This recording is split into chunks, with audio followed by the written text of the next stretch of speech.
एकछिन कता म यता छु। ए लाइट पो रहन्छ त यार, लाइट मात्र होइन पुरा भिडियो पनि हेर्न पर्यो नि त। हेलो नमस्ते एन्ड गुड मर्निङ सबैजनालाई वेलकम छ मेरो एसएस ब्लगमा। मेरो नाम सन्जय सुनार। म आशा गर्छु कि सबैजना सन्चै आरामै हुनुहुन्छ र म पनि एकदम सन्चै आरामै छु। र आज चाहिँ म हल्का छिटो उठेँ, 7 बजी चाहिँ म उठेँ। अब 7 बजी उठेँ, टक्क बाबा कारखानामा आउनु भएको अरे कि भनेर फोन हान्नुभयो। त्यो जात लिन आउनुभएको थियो कि त्यो सुनको तार तार्ने भन्नुभयो, त्यही भएर जात लिन आउनुभएको छ। म चाहिँ हिँडिहाल्न पर्ने भयो कोठामा चाहिँ भ्लग बनाएन। अब चाहिँ म बाटोमा हिँड्दैको भ्लग बनाउँछु। भिडियोलाई हेर्दै राख्नुहोस्, भिडियोलाई लाइक गर्नुहोस्, कस्तो लाग्यो कमेन्ट गर्नुहोस् र सब्सक्राइब चाहिँ गरिदिइ हाल्नुहोस् है। म चाहिँ अब जान्छु रेडी भएर।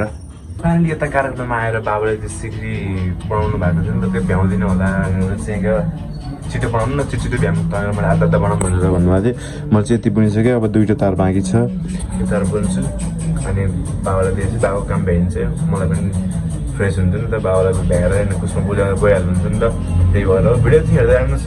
यो सिक्री थियो भने त्यही म कोठामा जान्छु खाना खानुलाई, अनि कुरा हुन्छ बाबासँग भेट्छु म अहिले देखाउँछु बाबासँग भेटेको पनि। भिडियोलाई वाच गर्दै राख्नुहोस् है। फाइनली अब चाहिँ खाना खान जानुपर्ने हुन्छ। 11:30 भइसक्यो रहेछ कि यस्तो भइसक्यो चाहिँ। यसले जोडिसकेपछि यसले जोडेको छैन, अलाएर मात्र राखेको छु। यसलाई अहिले आएपछि खानासाना खाएर आएपछि म जोड्छु। यसलाई चाहिँ मैले यत्तिकै यहाँ घरमा हालेर राखिदिन्छु। अब चाहिँ म खाना खान जानुपर्ने हुन्छ। खाना खान जान अघि चाहिँ एकचोटि बाबाले बोलाउनु भएको छ उता कारखानामा, उता गएर आउँछु। उता गएर अनि बल्ल खाना खान जान्छु। भिडियो चाहिँ हेर्दै राख्नु चाहिँ। कारखानामा बोलाउनु भएको थियो र आएको त झापी लगाएर चाहिँ अनि म पहिला खाना खाएर आएपछि चाहिँ भेट्नु पर्दा भाउजूले रुममा पनि आइहाल्यो। अब चाहिँ झ्याप धेरै ढिलो नगरिकन जाँदा खाना खाएर हिँडिहाल्ने, किनकि त्यो त भ्याउनु पऱ्यो नि त। त्यसरी भ्याएको अर्को काम पाइन्छ नि त। त्यही भएर म अब चाहिँ खाना खान्छु अनि कुरा हुन्छ। यतापट्टि पनि झ्यापी खान्छु। खाना तताएर पनि हालिसकेको छु। अब चाहिँ म झ्याप खाएर चाहिँ म निस्किहाल्छु है। म धेरै बेर चाहिँ म भुल्दिनँ, किनकि काम भ्याउनु पर्ने छ नि त। अहिलेसम्म पनि भिडियोलाई लाइक गर्नुभएको छैन भने लाइक र भिडियो अहिलेसम्म कस्तो लागेको छ कमेन्ट र सब्सक्राइब चाहिँ अनिवार्य रूपमा गरिदिनुहोस्। फाइनली खानापिना पनि भइसक्यो। अब चाहिँ भाँडामा चाहिँ पानीहरू राखिदिन्छु कि, किनकि फेरि बेलुका माझ्न सजिलो हुन्छ नि त भाँडा, त्यही भएर चाहिँ म राखिदिन्छु। भाँडा पनि बेलुका माझ्नु पर्ला सबै एकैचोटि। अब चाहिँ म हिँडिहाल्नु पर्ने हुन्छ, किनकि काम भ्याउनु पर्ने छ। भिडियोलाई अझै पनि है लाइक गर्नु भएको छैन भने लाइक गर्नुहोस्, कमेन्ट गर्नुहोस् र सब्सक्राइब गर्नुहोस् है। म अब हिँडिहालेँ। फाइनली खाजा खाने बेला पनि भइसक्यो। अब मलाई चाहिँ खाजा खान लागेको चाउमिन आज चाहिँ, अनि यो चाहिँ मेरो अब भइसकेको छ। अब यसलाई चाहिँ सफा गर्न बाँकी छ। अब एकछिनपछि म सफा गरेर मैले देखाउँछु। अनि टक्क के काम दिनेछु, काम रेडी भइसकेको छ सुनको काम लिने भनेर चाहिँ। भिडियोलाई हेर्दै गर्नुहोस् है, भिडियो स्किप चाहिँ गर्दै नगर्नुहोस्।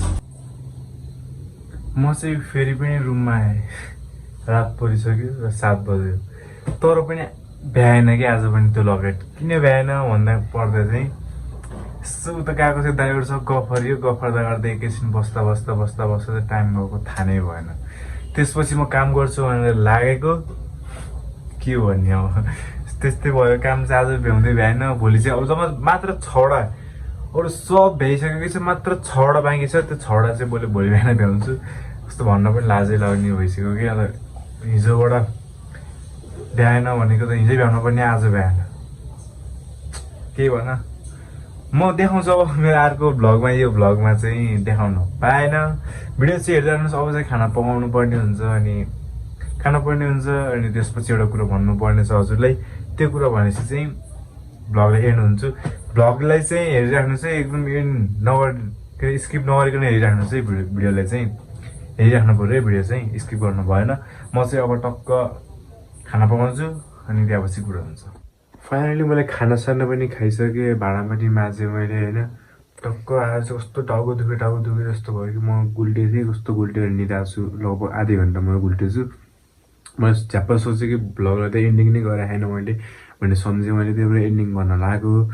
आजको दिन चाहिँ मेरो यसरी नै गयो। कृपया सबैजनाले हेरेर साथ दिनुभएको सबैमा थ्याङ्क यू सो मच, धेरै थ्याङ्क यू सो मच। अझैसम्म पनि लाइक गर्नुभएको छैन भने लाइक गरिदिनुहोस्, कस्तो लाग्यो भिडियो कमेन्ट गरिदिनुहोस्, अनि भिडियोलाई सब्सक्राइब चाहिँ गरिदिनुहोस्। र मैले आज चाहिँ त्यो काम आज पनि भ्याउन सकिनँ होइन, तर आज चाहिँ मैले काम गरेकै हो होइन।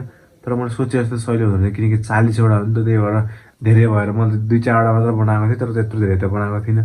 त्यही भएर गाह्रो भएको मलाई चाहिँ। थ्याङ्क यू सो मच यहाँसम्म हेरेर साथ दिनुभयो। र यति भन्दै म यो ब्लगबाट चाहिँ म बिदा माउँछु। भेटौँला फेरि मेरो अर्को न्यू ब्लगमा। यति भन्दै म बिदा माउँछु। हस्त नमस्कार।